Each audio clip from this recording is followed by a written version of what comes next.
ரிஷபராசி அன்பு சொந்தங்களுக்கு வணக்கங்க. எல்லாரும் எப்படி இருக்கீங்க?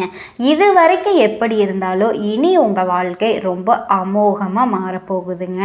எந்த விஷயம் எடுத்தாலும் தடையாகவே வருதே, எந்த விஷயத்தையும் என்னால் முழுமையாகவே செய்ய முடியலையே அப்படின்னு நினச்சிட்டு வருத்தப்பட்ட உங்களுக்கு இனி நல்ல காலம் பிறக்க போகுதுங்க. அப்படி பார்த்தீங்கன்னா சனி பகவானாவே உங்களுக்கு பக்கு பக்குன்னு ஆகும். நான் இப்போ சொல்கிறேங்க, சனி பகவானாவே நீங்கள் பார்த்து மகிழ்ச்சியாக பாருங்கள். இனிமேல் சனி பகவான் உங்கள் சனி பெயர்ச்சி, சனி பகவான் தாக்கம் உங்களுக்கு இருக்குனாவே சந்தோஷமாக மகிழ்ச்சியாக இருங்க. அவர் நல்லதைத்தான் கொடுப்பாரு. நீங்கள் கெட்டதை நினைக்கக்கூடிய நபராக இருந்தால் தான் நீங்கள் அவரை பார்த்து பயந்துக்கணும். நீங்கள் நல்லதை நினைக்கக்கூடிய நபர், நீங்கள் எதுக்கு அவரை பார்த்து பயப்படணும்? யாரை பார்த்தும் நீங்கள் பயப்படணுங்கிற அவசியமே இல்லைங்க. என்னங்க, கரெக்டு தானே? எந்த கிரகங்களை பார்த்தும் நீங்கள் கவலைப்பட்டு பயப்படணுங்கிற அவசியமே இல்லை. நீங்கள் நல்லதை ஈர்க்கக்கூடிய மனுஷராக இருந்தீங்க அப்படின்னா எந்த கிரக நிலைகள் எந்த கெடுபலனை கொடுத்தாலும் உங்களுடைய அந்த சக்தி வாய்ந்த அதிர்வலைகள் அந்த கெடுதலை விலக்கி விட்டுட்டு போயிருங்க. அந்த கெடுதலை விலக்கி விட்டுட்டு நல்லதை உங்ககிட்ட கொண்டு சேர்க்கும். கடவுள் கொடுத்த இந்த ஒரு வாழ்க்கையை நம்ம இப்படித்தான் நல்ல முறையில் அமைச்சுக்கணும். காலச்சக்கரத்தில் 12வது வீட்டில் சனி பகவான் அமர்ந்திருக்காருங்க. நவம்பர் வரைக்குமே வக்ர நிலையில் இருக்க போறாருங்க. இதனால கிட்டத்தட்ட பார்த்தீங்கன்னா 138 நாட்கள் வக்ர நிலையிலிருந்து சனி பகவானுக்கு பலன் தர போறாரு. அப்ப சனி பகவான் ஐயோ கெடுதலை கொடுத்துருவாரோ அப்படின்னு இந்த நேரத்துல நீங்க நினைக்கவே கூடாது. நல்லதை தாங்க கொடுக்க போறாரு. திரும்பவும் சொல்றேன், நல்லதை தான் கொடுக்க போறாருங்க. கஷ்டகாலம் எல்லாமே முடிய போகுது. உங்களோட சொந்த நட்சத்திரமான உத்திராட்டு நட்சத்திரத்தில் பயணம் செய்ய போகிறாரு. அதே மாதிரி வரக்கூடிய நாட்கள்ல இருந்து குருவோட நட்சத்திரமான புரட்டாதி நட்சத்திரத்தில் சனி பகவான் பயணிக்கிறாருங்க. அந்த வகையில் இந்த சனி வக்கர பயிற்சியால் ரிஷப ராசிக்காரர்களுக்கு என்னென்ன பலன்கள் கிடைக்க போகுதுங்கிறது தான் நம்ம இப்போ இந்த பதிவில் தெளிவாக பார்க்க போகிறோங்க. ரிஷப ராசிக்காரர்களுக்கு சனி பகவான் அப்படிங்கிறவர் 9க்கும் 10க்கும் உரியவர். உங்களுக்கு ராஜயோகத்தை தரக்கூடிய கிரகம் சனி பகவான். ராசிக்கு 11ஆம் இடமான லாபஸ்தானத்தில் சனி வக்ர நிலையில அமர்ந்திருக்காரு. இதுவரைக்கும் இவரை பார்க்காத நல்ல காலத்தை இப்போ நீங்க பார்க்கறதுக்கான நேரம் அதே நேரம் சனி பகவான் உங்களுக்கு சில சோதனைகளையும் கொடுத்து அதன் மூலமா மிகப்பெரிய வெற்றியை கொடுக்க போறாருங்க. நான் பல பதிவுகளில் அதுதாங்க சொல்லியிருக்கேன். இங்கே ராஜயோகம், அதிர்ஷ்டம் அப்படி இப்படின்னு யார் எதை சொல்லி நீங்கள் எந்த ஒரு விஷயத்தில் கேட்டிருந்தாலும் சரிங்க, என்னை பொறுத்தளவுக்கு உங்களுக்கு நடைமுறையில் மாற்றங்கள் வந்துதான், ரியல் லைஃப்பில் சேஞ்சஸ் பார்த்தீங்களா, இதில் தாங்க இருக்குது. அதுதான் இங்கே தேவை. அப்போ நீங்கள் பார்க்குறீங்க, கேட்குறீங்க, அப்போ என்ன இன்னொரு வீடியோவை போய் பார்ப்பீங்க. இதே ரிஷபராசிக்காரங்க வேறு யாராவது ஒருத்தர் சொல்லியிருப்பாங்க, அங்கே திடீர்னு நெகட்டிவான சில 4 விஷயத்தை முன்னிறுத்தி சொல்லியிருப்பாங்க. அதை கேட்ட உடனே உங்களுக்கு பயம் இருந்திருக்கும். இப்படி நீங்கள் மாற்றி மாற்றி மாற்றி ஒவ்வொருத்தரும் ஒவ்வொரு விஷயத்தை சொல்கிறத கேட்டு கேட்டு கடைசியாக எங்கே போய் நிற்கிறீங்க அப்படின்னா குழப்பத்தில் போய் நிற்கிறீங்க. ஆனால் என்னை பொறுத்த வரைக்கும் அளவுக்கு நான் சொல்கிறேன்னா, எந்த பதிவுகளை நீங்கள் எதிர்பார்க்க போகிறது ஒன்று தாங்க, நல்ல வாழ்க்கை மட்டும்தான். எந்த மனுஷனாவது தனக்கு கெட்டதை நடக்கணும்னு நினைப்பானா? நல்ல மனநிலையில் இருக்கிற எந்த ஒரு மனுஷனும் அதை நினைக்க மாட்டான். அப்போ இந்த பதிவை பார்க்க நீங்களும் சரி, இந்த பதிவின் மூலமாக ஏதாவது நமக்கு நல்லது நம்ம கண்ணில் பற்றாதா, நம்ம காதில் கேட்டுறாதா அப்படின்னு சில வழிமுறைகள் கிடைச்சிடாதான்னு நீங்கள் நம்பிக்கையில் இந்த பதிவை பார்க்க வந்திருப்பீங்க. அதனால தாங்க சொல்கிறேன், சனி பகவான் வாரி வழங்கக்கூடிய காலகட்டமாக இருந்தாலும் சில சோதனைகள், அதாவது ஒரு சில சோதனைகள் கண்டிப்பாக நடக்க தாங்க செய்யும். நீங்கள் ரிஷபராசிக்காரர்களுக்கான ஃபார்முலா என்ன தெரியுமா? விதிமுறைகள். கஷ்டப்பட்டு ஒரு விஷயத்தை பிடிச்சிருப்பீங்க, ஆனால் ஒரு விஷயத்தை மட்டும் நீங்கள் இந்த ராசிக்காரர்கள் மைண்டில் வச்சுக்கோங்க. இந்த பதிவை பார்க்கக்கூடிய நீங்கள் எந்த வயசு நபராக இருந்தாலும் சரிங்க, எந்த வயசு நபராக இருந்தாலும் கஷ்டத்தை, அதுவும் சில நேரத்தில் உச்சகட்ட கஷ்டத்தை தாண்டினாதான் அந்த நல்லதை கையிலேயே பிடிக்க முடியுங்க. இந்த ரிஷபராசிக்காரர்களுக்கு அது உங்களுக்கே தெரியும். உங்கள் உங்கள் லைஃப்பில் இப்போ நான் சொல்கிறது எந்த அளவுக்கு உண்மைங்கிறது இந்த ரிஷபராசிக்காரர்களுக்கு தெரியும். உற்சாகமாக வாழணும்னு நினைப்பீங்க, பிரகாசமாக இருக்கணும்னு நினைப்பீங்க. உங்களுக்கு ஆடம்பர வாழ்க்கையாக தான் நீங்கள் பெரும்பாலும் விரும்புவீங்க. இது தாங்க உண்மை. நீங்கள் மறுத்தாலும், நீங்கள் எந்த ஏழ்மையில் இருந்தாலும் சரி, கடன் பிரச்சனையில் இருந்தாலும் சரி, எந்த சூழ்நிலையில் இருந்தாலும் சரி, உங்கள் மனசில் ஆடம்பர வாழ்க்கை மேலே ஒரு ஈர்ப்பு வந்து கண்டிப்பாக இருக்குங்க, இல்லைங்களா? அதெல்லாம் வந்து எனக்கு இல்லைங்க, எனக்கு ஆடம்பர வாழ்க்கையே தேவையில்லை, ஏதோ இருக்கிறது கிடைச்சா போதும் அப்படின்னு சொல்லக்கூடிய நபராக இருந்தீங்க அப்படின்னா இன்றைக்கி அந்த சூழ்நிலைக்கு வந்து நீங்கள் வந்திருப்பீங்க. இன்றைக்கி அந்த மனநிலையில் வந்து மாற்றம் ஏற்பட்டிருக்குமே ஒழிய ஆரம்பத்தில் கண்டிப்பாக ரிஷபராசிக்காரர்களோட மனசில் ஆடம்பர வாழ்க்கை நம்ம எப்படியாவது அடைஞ்சிடணும், நல்லா வாழணும், செல்வ செழிப்போடு, அதில் எந்த ஒரு தப்புமே இல்லைங்க. அப்படி நினைக்கிறதுல, செல்வ செழிப்போடு வாழணும்னு நினைக்கிறதுல எந்த ஒரு தப்புமே இல்லை. எல்லா ராசிக்காரர்களுக்கிட்டேயுமே சில நேரத்தில் வந்து சில மனிதர்களுக்கு, பொதுவாகவே மனிதர்களாக வாழக்கூடிய எல்லாருக்குமே வந்து அந்த ஆசை வந்து கண்டிப்பாக இருக்குங்க. நல்ல செல்வ செழிப்போடு வாழணுங்கிற ஆசை இருக்கும். ஆனால் அது லைஃபுக்குள்ளே வந்துச்சா இல்லையா, அதை அடைஞ்சிட்டிங்களா இல்லையாங்கிறது தாங்க அந்த விஷயமே. அந்த காலகட்டத்தில் நடக்கக்கூடிய கிரகநிலைகள் வந்து தீர்மானிக்கக்கூடிய சில விஷயங்கள் வந்து வேலை இல்லை, பிரச்சனை, இன்னும் செட்டில் ஆகலை அப்படின்னு வருத்தப்படக்கூடிய நபர்களும் இந்த ரிஷபராசிக்காரர்கள் வந்து நிறைய பேர் இருக்காங்க. வளர்ச்சியை கொடுக்கக்கூடிய நேரமாக இது இருந்தாலும் கடந்த காலகட்டம் வந்து எப்படி இருந்தது, உங்களை வந்து நல்லா பயன்படுத்தி இருப்பாங்க. நல்லா நோட் பண்ணி பாருங்கள். வேலை செய்கிற இடத்துலையா இருந்தாலும் ஊர் விட்டு ஊர் போயிருப்பீங்க, அவங்களுக்காக வேலை செஞ்சுருப்பீங்க, நேரங்கால பார்க்காம வேலை செஞ்சுருப்பீங்க. அது உள்ளூராக இருந்தாலும் சரி, வெளியூராக இருந்தாலும் சரிங்க. ஆனால் வளர்ச்சி உங்களுக்கு வந்திருக்காது. இன்றைக்கி திருப்பி பாருங்களேன், நீங்கள் எங்கே ஆரம்பிச்சிங்களோ அந்த இடத்துல தான் நீங்கள் இன்னுமே நின்றுட்டுருக்கீங்க. ஆனால் நீங்கள் வேலை செஞ்சவங்க நிறைய பேர் முன்னேற்றமாயிட்டாங்க.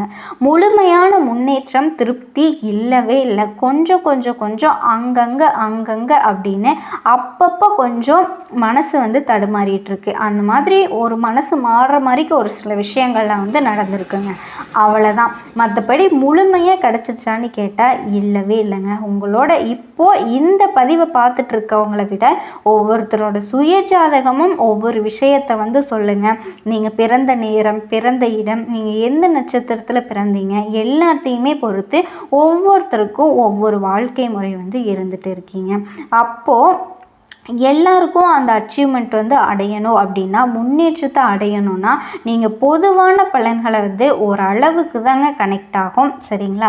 இன்னொரு விஷயம் என்ன அப்படின்னா, பலருக்கும் வந்து ஜோதிடத்தின் மீது நம்பிக்கையே போயிடுச்சு. இப்போ நிறைய பேர் பாருங்கள், அதை வந்து பார்க்கவே மாட்டாங்க. அட போங்கப்பா, ஆளுக்கான்னு ஒன்று சொல்கிறீங்க, ஆளுக்கு ஒவ்வொன்று பேசுகிறீங்க, எது உண்மை எது பொய்ன்னு கண்டுபிடிக்கிறதே கஷ்டமாக இருக்குது, அதனால் எனக்கு ஜோதிடம் மேலே இருந்த நம்பிக்கையே போயிடுச்சுன்னு சொல்லக்கூடிய நபர்களும் வந்து இருக்காங்க. ஏன் ஆரம்பத்திலிருந்து ஜாதகத்தை பார்க்காம இருக்கக்கூடிய நபர்களே கூட இருக்காங்க. ஆனால் மிகப்பெரிய வாழ்க்கை வாழ்ந்துட்டு இருக்கவங்களும் இருக்காங்கங்க. எல்லாமே இந்த உலகத்தில் இருக்காங்க. அதாவது எல்லா மனசு கொண்ட நபர்களும் இருக்காங்க. ஆன்மீகத்தின் மீது நாட்டம் கொண்டவர்களும் செல்வ செழிப்போடு வாழ்கிறவங்களும் இருக்காங்க. ஆன்மீகத்தின் மீது நாட்டம் இல்லாதவர்களும் செல்வ செழிப்போடு வாழ்பவர்களும் இங்கே இருக்காங்க. இந்த உலகத்தில் எல்லா தரப்பினருமே இருக்காங்க, எல்லா கேட்டகரி நபர்களுமே இருக்காங்க. அப்போ உங்களுக்கு எதுன்னு கடவுள் தீர்மானிக்கிறாரு அப்படிங்கிறத பொறுத்து தாங்க இங்கே மற்றவங்கள பார்த்து நம்ம சூடு போட்டுக்க முடியாது. ரிஷப ராசிக்காரர்களை பொறுத்த வரைக்கும் இந்த பாயிண்ட் தான் ரொம்ப ரொம்ப முக்கியம். நீங்கள் பல இடங்களில் மற்றவங்களை பார்த்து சில விஷயத்தை ஃபாலோ பண்ணணும்னு நினைக்கிறீங்க. இது உண்மையா, இது பொய்யா அப்படின்னு உங்கள் மனசாட்சிக்கு விரோதம் இல்லாமல் நீங்கள் ஒத்துக்கணும். உண்மைன்னா ஆமாங்க அப்படின்னு நீங்கள் ஒத்துக்கோங்க, இல்லைன்னா தாராளமாக இல்லைன்னு கமெண்ட் செக்ஷனில் சொல்லுங்கள். ஏன்னா ஒரு சிலர் எல்லாருக்குமே வந்து 100% இந்த எண்ணம் வந்து கண்டிப்பாக வந்திருக்குமான்னு கேட்டால் எப்படி நம்ம எந்த ஒரு விஷயத்தையும் 100% சொல்ல முடியும்? பெரும்பாலும் சொல்லாங்க, பெரும்பாலும் கனெக்ட் ஆகும். இப்போ இந்த பதிவை பார்த்துட்ருக்க ரிஷபராசிக்காரர்களுக்கு நீங்கள் சொல்லுவீங்க, பெரும்பாலான விஷயத்தை வந்து நீங்கள் அடுத்தவங்களை பார்த்து பார்த்து உங்களுக்குள்ளே தீர்மானிப்பீங்க. ஆனால் ரிஷப ராசிக்காரர்களில் அவங்களுக்குன்னு ஒரு ஸ்டைல் இருக்கணும், உங்களுக்குன்னு ஒரு விதிமுறை வந்து இருக்கணும், உங்களுக்குன்னு ஒரு ரூட் இருக்கணும். அதுதாங்க அவங்கள வந்து அடுத்த நிலைமைக்கு வந்து கொண்டுட்டு போகும். அதுதான் தெளிவாக புரிஞ்சுக்கோங்க. இதை மட்டும் நீங்கள் புரிஞ்சுக்கிட்டீங்க அப்படின்னா நீங்கள் எந்த இடத்துலையுமே இறங்கி வேலை செய்ய தயாராக இருக்கணும். நான் இந்த வேலை தான் செய்வேன், இதெல்லாம் செய்ய மாட்டேன், இப்போ ஒன்றும் இல்லை, ஒன்றும் இல்லை. ஒரு ஆஃபீஸில் வந்து உங்களுக்குன்னு ஒரு வேலை கொடுக்குறாங்கன்னு வச்சுக்கோங்களேன். அங்கே திடீர்னு அந்த ஆஃபீஸ் வந்து குப்பையாக இருக்கேன், நான் போய் எதுக்கு எப்படி ஆஃபீஸ் கூட்டுவேன், நான்லாம் கூட்ட மாட்டேன் அப்படின்னு சொல்லி இருக்கக்கூடாது. இறங்கி வேலை செய்யணும். அந்த ஒரு பண்பு உங்ககிட்ட இருக்கணும். ஏன் இதெல்லாம் இருக்கணும்னு நான் சொல்கிறேன்னா, குறிப்பிட்ட ஒவ்வொரு ராசிக்காரர்களுக்கும் குறிப்பிட்ட பண்புகள் வந்து பெரும்பாலும் அவங்களுக்கு ராசிக்காரங்களுக்கு வந்து கரெக்டாக மேட்ச் ஆகுங்க. அதே மாதிரி தான் உங்களுக்கும் அப்படி தான் இருப்பாங்க. அதில் எது நல்லதோ அந்த குணநலன்கள் வந்து இருக்கலாங்க, அது தப்பு கிடையாது. ஆனால் எது இருக்கக்கூடாதோ அது இருக்கக்கூடாது. அதனால தான் நான் சொல்கிறேன், ரிஷப ராசிக்காரர்களுக்கு ஒரே ஒரு விஷயந்தாங்க, இதுவும் ஒரு காரணம். இதைத்தான் வந்து நான் சொல்லிகிட்ருக்கேன். அதனால் நீங்கள் எதை நினச்சும் கவலைப்படணுங்கிற அவசியமே வந்து எப்போவுமே கிடையவே கிடையாது. நீங்கள் கவலையும் எண்ணமும் கொண்டவங்க. இதில் புத்தி சாதுரியத்தோடு செயல்பட்டு நினச்சதை சாதிக்கணும்னு வலம் வரக்கூடியவங்க. துணிச்சலாக செயல்பட்டு சாதனை படைக்கக்கூடிய எண்ணங்களுக்கு சொந்தக்காரங்க. ஸோ இதெல்லாம் வச்சு பார்க்குறப்போ ரிஷபராசிக்காரங்கன்னா ரொம்ப உறுதியானவங்க போலயே, யாராலையும் இவங்களை ஏமாற்ற முடியாதோ அப்படின்னு கேட்டிங்கன்னா அதுதான் ரிஷபம். இதெல்லாம் இருந்துமே பாசத்துக்கு அடிபணிந்து பல வகைகளில் தன்னுடைய தலையை கொண்டுட்டு போய் விட்டு இந்த வெட்டிக்கோன்னு சொல்லி தலை குனியக்கூடியவங்க.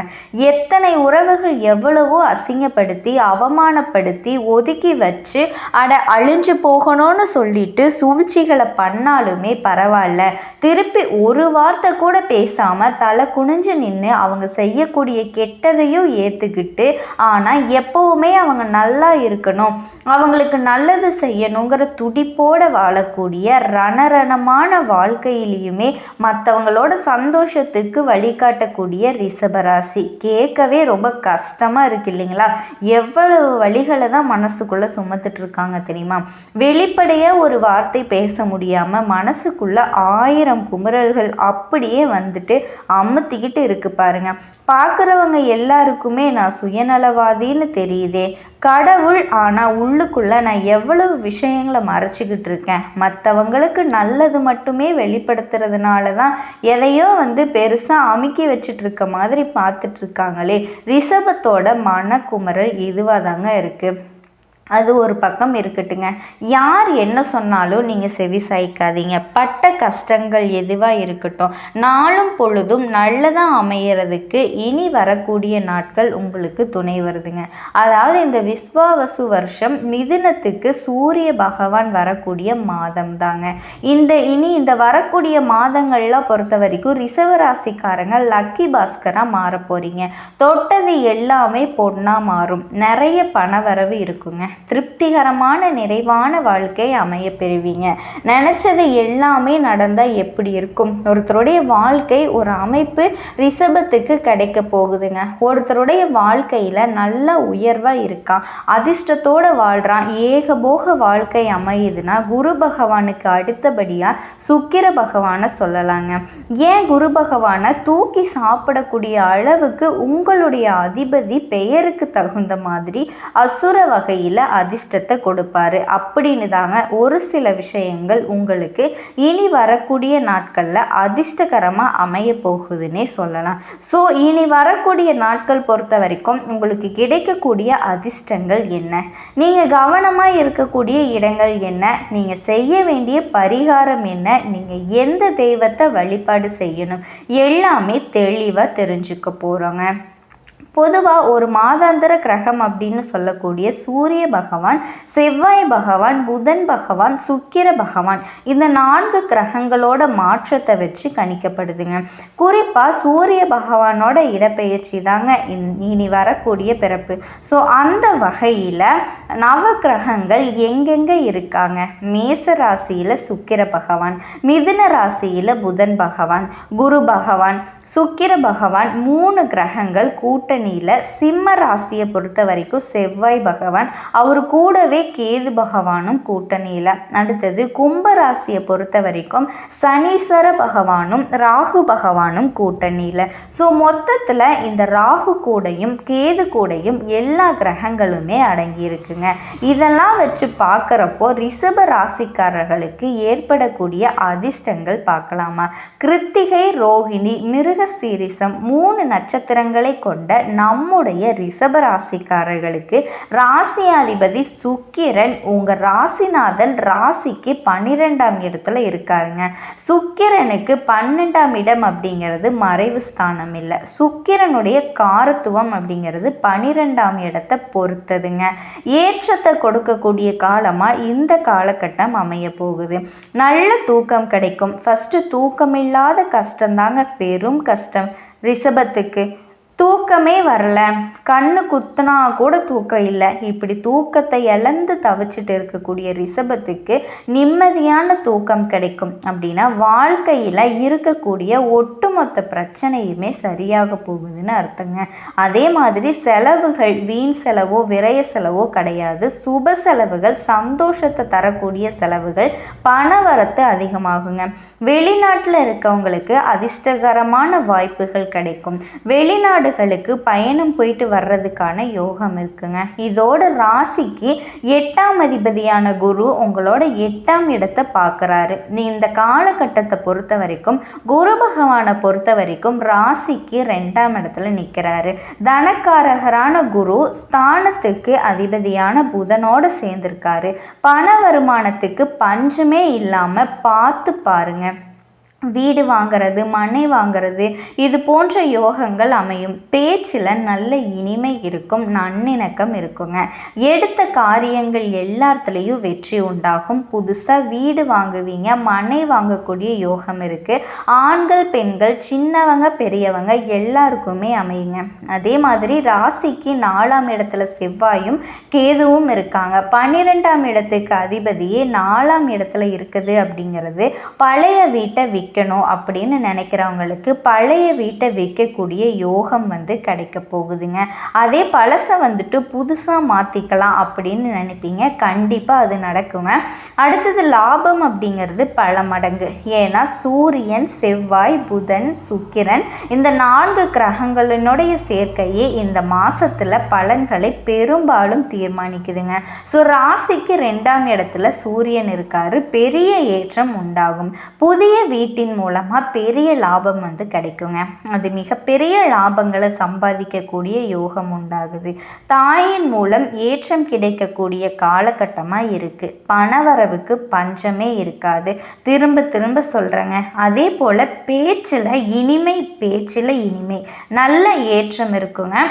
படிப்பில் முன்னேற்றம் ஏற்படும். செவ்வாய் பகவான் 4ஆம் இடத்துல இருக்கிறது பல்வேறு விதங்களில் நன்மைகள் கிடைக்குங்க. புதிய வீடு கிடைக்கிறதுக்கான வாய்ப்பு இருக்கு. கேது இருக்கிறது சின்ன சின்ன குழப்பங்களை போக்குங்க. இது எல்லாமே மறையக்கூடிய வாய்ப்பு தான் இருக்கு. பெருசா கேது பகவான் உங்களுக்கு பாதிப்பு கொடுக்க மாட்டாரு. அடுத்தது சுக்கிரன் 12ஆம் இடத்துல இருக்கிறது. ராசிநாதன் ராசியிலேயே ஆட்சி பெற்றிருக்கிறது பெரிய ஏற்றத்தை கொடுக்குங்க. எடுத்த காரியங்கள் எல்லாத்துலேயும் ஜெயம் உண்டாகும். நினச்சது நடக்கும். நினச்ச விஷயங்கள் நினச்ச நேரத்தில் நடக்கக்கூடிய காலகட்டம். கலைத்துறையில் இருக்கவங்களுக்கு புதிய ஒப்பந்தங்கள் கிடைக்கும். அரசு சம்பந்தப்பட்ட ஏற்றமான காலம்.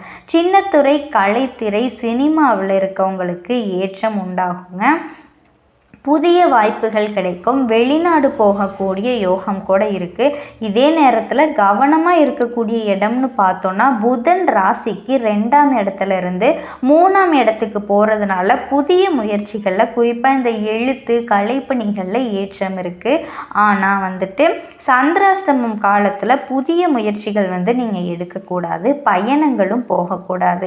இது ரெண்டையுமே தவிர்க்கிறது ரொம்பவே நல்லது. அதெல்லாம் இல்லாமல் அந்த நாட்கள் நான் தவிர்க்க முடியாது, ரொம்ப முக்கியமான வேலை இருக்குது, நான் வெளில வந்து போய் தான் ஆகணும் அப்படின்னு சொன்னீங்கன்னா பக்கத்தில் இருக்கக்கூடிய சிவபெருமானோட ஆலயத்துக்கு போயிட்டு பச்சரிசி நெல்லை கொடுத்து வழிபாடு செஞ்சுட்டு நீங்கள் போயிட்டு வாங்க, நல்லது நடக்கும். இதோட ரிஷபராசி இன்னும் கொஞ்சம் தெளிவாக சொல்லணும்னா அதிகார தோரணையோட தான் இருப்பீங்க. அதாவது அடுத்தவங்களை முதலாளித்துவத்தோட ஆளுமை செய்வீங்க.